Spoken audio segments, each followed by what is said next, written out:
Disiplin berasal dari bahasa Latin disciplina, yang artinya mengajar, dan kata discipulus yang berarti murid. Disiplin bertujuan untuk menjadikan seorang pribadi menjadi murid. Disiplin adalah proses pembentukan karakter sesuai dengan tahapan perkembangan manusia. Ketika disiplin diterapkan pada seorang anak, maka orang dewasa bertugas untuk memandu, mengajar, dan mengarahkan mereka menjadi murid atau pengikut. Model karakter yang menjadi contoh adalah Yesus Kristus. Disiplin sangat dibutuhkan dalam hidup.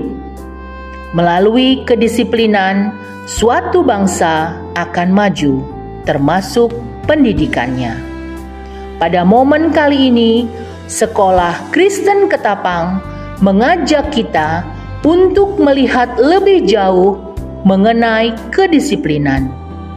Apa itu disiplin positif dan bagaimana menerapkannya secara efektif di sekolah dan di rumah.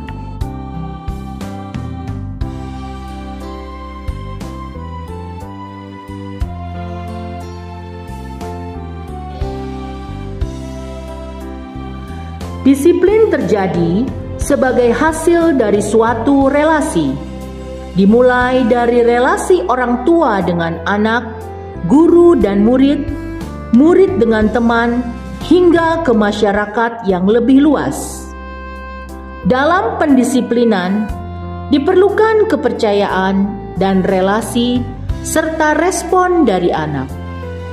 Dalam memulai disiplin positif, orang dewasa perlu mengenalkan perilaku-perilaku positif kepada anak, mengulanginya secara konsisten melalui relasi yang baik, sehingga menjadi karakter yang menetap pada diri seseorang.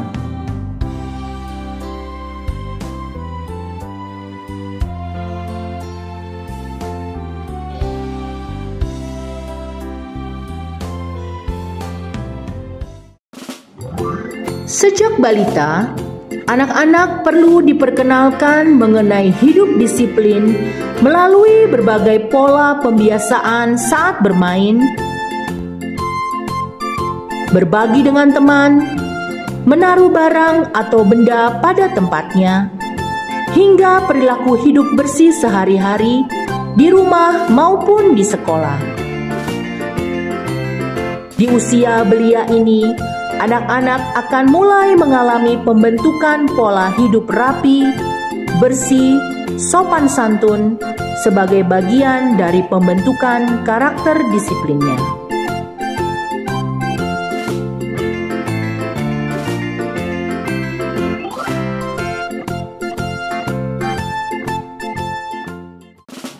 Dalam pertumbuhan seorang anak, perlahan demi perlahan, anak belajar untuk melatih diri hidup disiplin.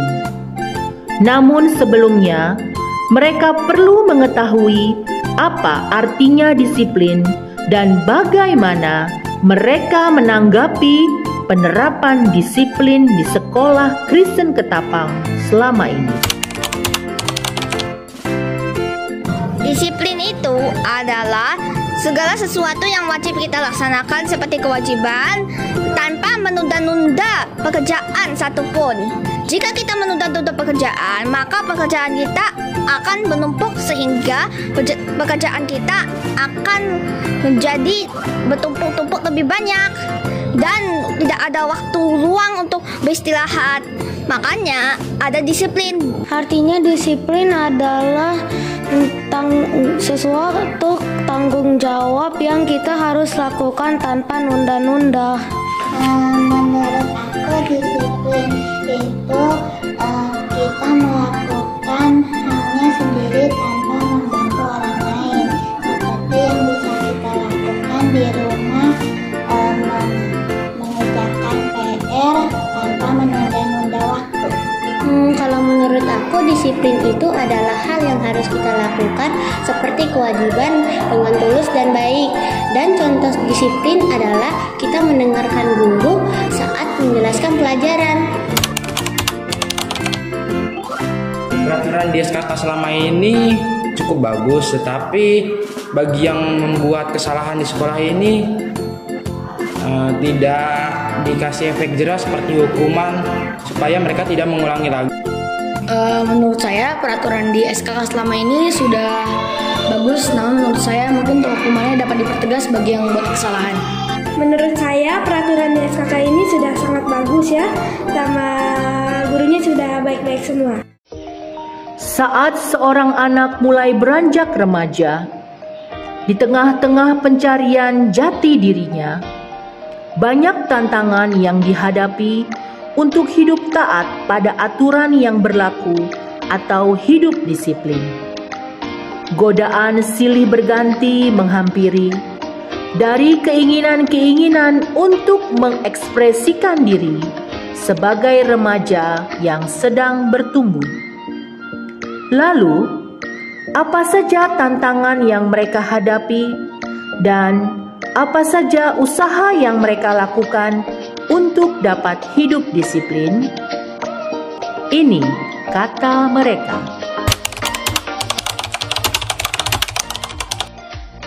Oke, terima kasih pertanyaannya. Apa sih tantangan yang saya hadapi semasa saya remaja? Jadi yang pertama itu yang sering saya hadapi itu kemalasan sih. Kenapa? Karena kadang kalau misalnya kita dalam posisi yang membuat kita nyaman, kadang kita suka malas untuk menyelesaikan misalnya PR atau tugas sekolah, itu kadang susah banget. Yang kedua tuh menunda-nunda sih. Kadang menunda itu ada yang menunda-nunda tetapi dilakukan, ada juga menunda-nunda tetapi akhirnya lupa. Nah, kadang itu juga bikin kita tidak taat aturan sih. Yang ketiga itu faktor pergaulan. Karena mungkin kalau misalnya pergaulan yang buruk, kita juga kadang mengikuti juga hal yang buruk. Mungkin kalau misalnya kita mempunyai teman yang membangun kita, kalau misalnya kita dalam posisi yang membuat kita nyaman, kadang kita juga suka diingatkan gitu sih. Tantangan saya yang saya hadapi dalam mengikuti aturan itu biasanya dalam hal pergaulan, keinginan saya untuk mengikuti hal-hal yang buruk, dan terkadang saya lupa untuk mengikuti peraturannya. Terima kasih Miss pertanyaannya. Jadi pastinya tantangan yang kita hadapi, apalagi saya yang sudah dibilang sudah remaja ini, pasti memiliki tantangan yang sangat banyak. Tapi sebenarnya yang paling utama itu pasti godaan-godaan dunia yang bisa dibilang bersikap negatif, yang menarik saya atau menggoda saya, mempengaruhi saya untuk mengikutinya. Karena kebanyakan tuh godaan-godaan dunia itu lebih bersikap lebih menyenangkan atau lebih seru daripada kita harus bersikap disiplin atau harus tetap taat. Nah, itu tuh sebenarnya banyak contohnya, bisa mungkin kemalasan atau mungkin kita lebih bermilih untuk bersenang-senang, padahal mungkin itu mengarah ke hal negatif daripada kita harus tetap disiplin. Dan yang kedua mungkin unsur pertemanan, karena pertemanan di sini kan kebanyakan makin zaman sekarang itu tuh pastinya seperti lebih mengarah, kebanyakan ada yang mengarah lebih ke hal negatif. Ada pertemanan yang bisa membuat kita turun, ada yang bisa membuat kita naik. Dan yang membuat kita turun itu mungkin kita harus sedikit jauhkan. Bukan berarti kita tidak boleh berteman sama sekali, kita harus menjauhkannya. Tapi lebih tepatnya kita harus tidak boleh terbawa arus oleh dia untuk ikut-ikutan untuk dengan kelakuannya.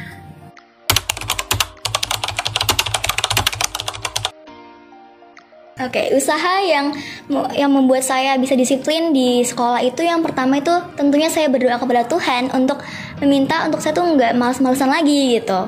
Yang kedua itu lebih mencari teman yang bisa membangun diri saya sendiri, bukan teman yang hanya membuat kita senang sesaat, tapi juga teman yang membangun rohani kita dan membuat kita disiplin.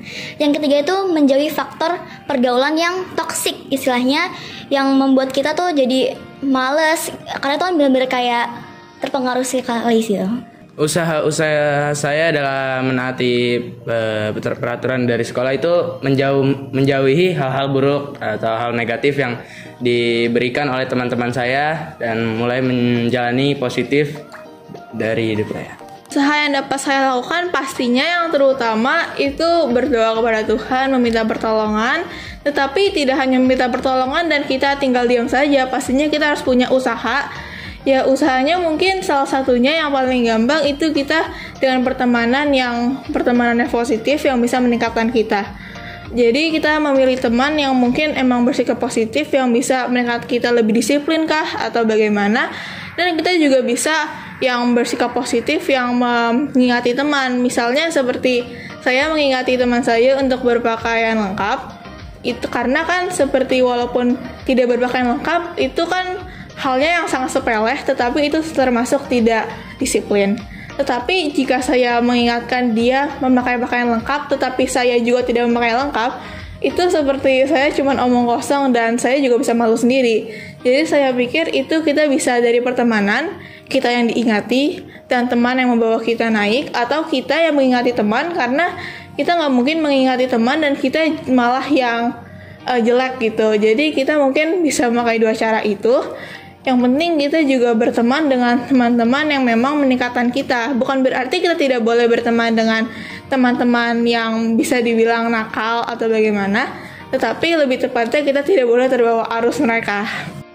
Dibangun dari budaya positif dengan latihan kemandirian yang bertanggung jawab, siswa SMA dipersiapkan sebagai calon pemimpin dan dengan kepribadian yang bertanggung jawab. Siswa terlatih untuk bertanggung jawab dalam belajar,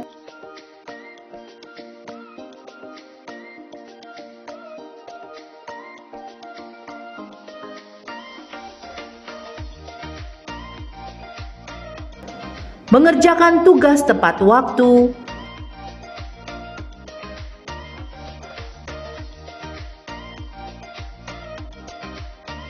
memakai gadget dengan cerdas,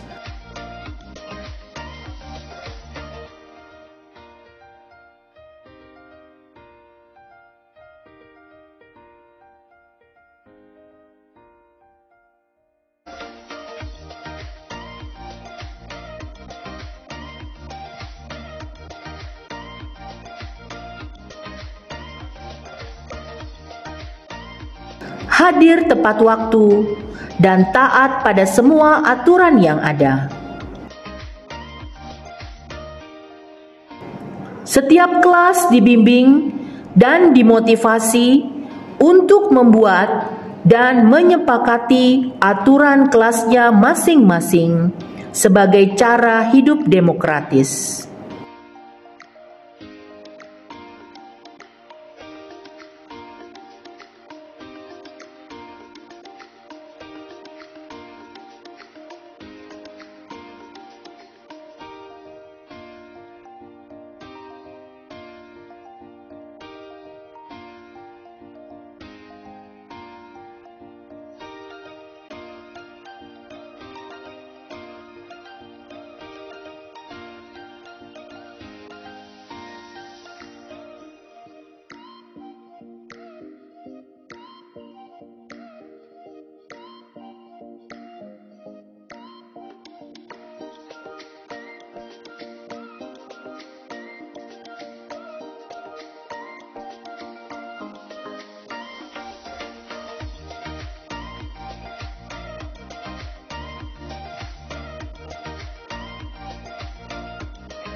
Dengan demikian, siswa diharapkan memiliki standar kedisiplinan yang lahir dari kesadaran diri sebagai pribadi menuju dewasa.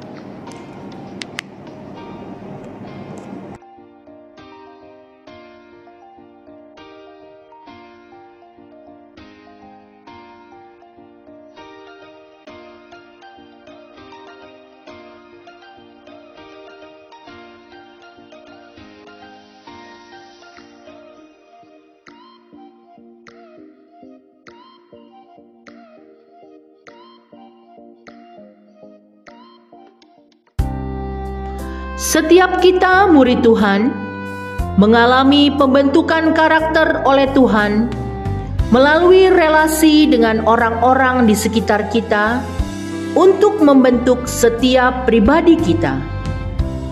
Dalam proses pembentukan tersebut, setiap pribadi harus belajar memahami dan menerima konsekuensi dari setiap tindakan yang dilakukan. Tuhan menginginkan murid-muridnya menjadi segambar dan serupa dengan Dia.